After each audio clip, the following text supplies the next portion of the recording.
Welcome back to the channel, everybody. Thank you so much for joining me and allowing me to continue to be your daily advocate. If you're new here or you're not subscribed for any reason, please do me a huge favor and hit the subscribe button. Thank you to all of you who have been watching and following me for so long. It truly means a lot, and I'm glad that I can be this person. We're going to talk NFTs. We're going to talk Ripple versus SEC lawsuit. We're going to talk about a bunch of XRP moving around and where it's going and why it's going there. I'm going to give you my speculation. Plus, we are going to talk about the one and only valuation of where XRP could possibly go. Oh, I got a doozy for you folks. Without any further ado, let's head over to Live Coin Watch. What are we seeing out there? Well, I'll tell you what we're seeing. We're seeing a lot of green. Bitcoin's coming in at $41,609. Now listen, I wasn't paying attention to the markets at all yesterday. At all. And I got an alert on my phone telling me that Bitcoin is over 40K. I couldn't believe it. I was in shock. I look at the markets, nothing but green. Bitcoin's up 3.45% in the past 24 hours. Our beloved XRP is coming in at the number 8 spot, up 5.78% as it moves right before our eyes in the past 24 hours. Currently, XRP 67 cents. The total market cap is creeping back up to $2 trillion, folks. I'm telling you, 2 trillion is a very psychological level that we want to be above. Bitcoin dominance, once again, is in that range, 40.69%. We've been saying it for over 2 months now. Could even be longer. I'm losing track of time. It's in a range 39 to 41%. It doesn't know where it wants to go. Now let's jump over. Let's get into this thing. Today's video is sponsored by the Patreon group. Spots are filling up. Not many spots left. You want passive income. You want to talk to me about a one-on-one where the floor is open, the mic is yours. You need to get into this group right now. Video series number 3 for the passive income series is coming out tomorrow. It is a doozy. I've been waiting for this moment to bring it to you. I think we're at a very good price set for people to get in, and I like where this project is going for long-term sustainable passive income, and that is what it's all about, folks. And I want to bring you over to my Twitter account. I'm doing an NFT giveaway. There you go. You can see the NFTs. Listen, I love what this company's doing. I love the motto, what they're going after, and how they're approaching it. I think this is going to be an absolutely massive NFT down the line. It says in cooperation with that only X Punks, I'm giving away one NFT worth 169 XRP. You heard that correctly, folks. All you got to do, follow me. Follow at OnlyXPumps, like, retweet, tag 3 friends, 48 hours, we'll announce it, I'll give it away. You're gonna want to be a part of this. Plus, guess what? The pre-sale whitelist is still ongoing. I think there's only another couple of 100 spots left. It is filling up quick. Get on that, because I heard the pre-sale is gonna be worth about 69 XRP, and then they're immediately gonna shoot up to 169. I want you to think about that. Now let's move over to this. Since we're talking about NFTs, what do we got here from my man Michael? The NFL announced officially on Wednesday that each fan who attended the Super Bowl in Los Angeles on February 13th, next Sunday, will receive a unique, customized, non-fungible token. How awesome is that, folks? NFTs are going mainstream, and this is the perfect time. You want to know why? Because the XRP ledger is probably about 4 weeks away before they go live with NFTs. And I've said it once, I'll say it twice. You want to know who's moving over to the ledger for NFTs? Mintable. You know who owns Mintable? Mark Cuban, folks, the purchase from Shark Tank. Mark Cuban knows what's up. He's getting off of the ERC20 base system with the Ethereum gas fees. It's absolutely ridiculous. He is moving over to the XRP ledger. You don't got to take my word for it. Look it up. It's all over the internet. And then my man Johnny Dean puts this out. I'm with him on this. I've been predicting a lawsuit against one or more of the exchanges by mid-year. I wouldn't be surprised if all of them get sued by the SEC. People are still underestimating Gary Gensler's intent and motives related to crypto, in my opinion. He's 100% right. And what is he referring to right here? Hester Pearson, SEC commissioner, on with Jennifer Schutenberger from Yahoo Finance, talking about crypto exchanges and pretty much giving you what she thinks. And I think John's right. I think they're going to go after the exchanges somehow, some way. And listen, those exchanges out there, your Coinbases, your Binance US, your Big Checks, your Uphold, they're in a tough spot, right?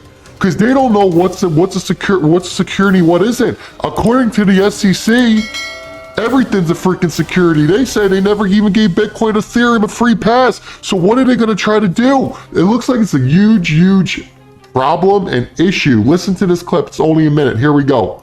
So then, Commissioner Peirce, are there any regulations or rules that the crypto community can expect this year from the SEC, whether it's exchange registration or otherwise, or should we expect a ramp up in enforcement activity? I think that that's the discouraging piece of it, that we're leading a lot of these charges through enforcement instead of taking the approach of using our rule book, our existing rule book, and our existing statutory authority, which tells us that we can make adjustments to the rules to accommodate new things and different things. So we should be working on creating that kind of a framework that works, but I just don't see it on the horizon based on what's in the regulatory agenda. And that leads me to fear that a lot of this work is going to be done through enforcement, which is not the right way to go about writing rules. You want to do it in a transparent way that involves all of the affected people, whether it's the people running the platforms or the people trading on the platforms. You want everyone to be able to have a say in how those rules look. Oh man, rules through enforcement. That is not good, folks. That's not what you want to see, nor what you want to hear. But you know what? Gary Gensler from his living room does not care. He'll do whatever it takes. And then Anna puts this out. A friend of mine is getting into crypto in the UK, but Uphold and WireX aren't taking new customers. Why? Good question. And it looks like, according to Uphold, they're waiting to complete their UK regulatory registration. That is very interesting now, isn't it? I want to know what's going on behind the scenes. What's involved in the UK regulatory registration?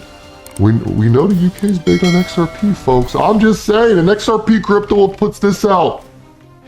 The SEC's evidence against Ripple is being disclosed to the public and analyzed by Attorney Jeremy Hogan as Judge Torres prepares key rulings very soon, including on whether the fan notice defense survives the XRP lawsuit. So we discussed those two emails, I should say, that came out the other day.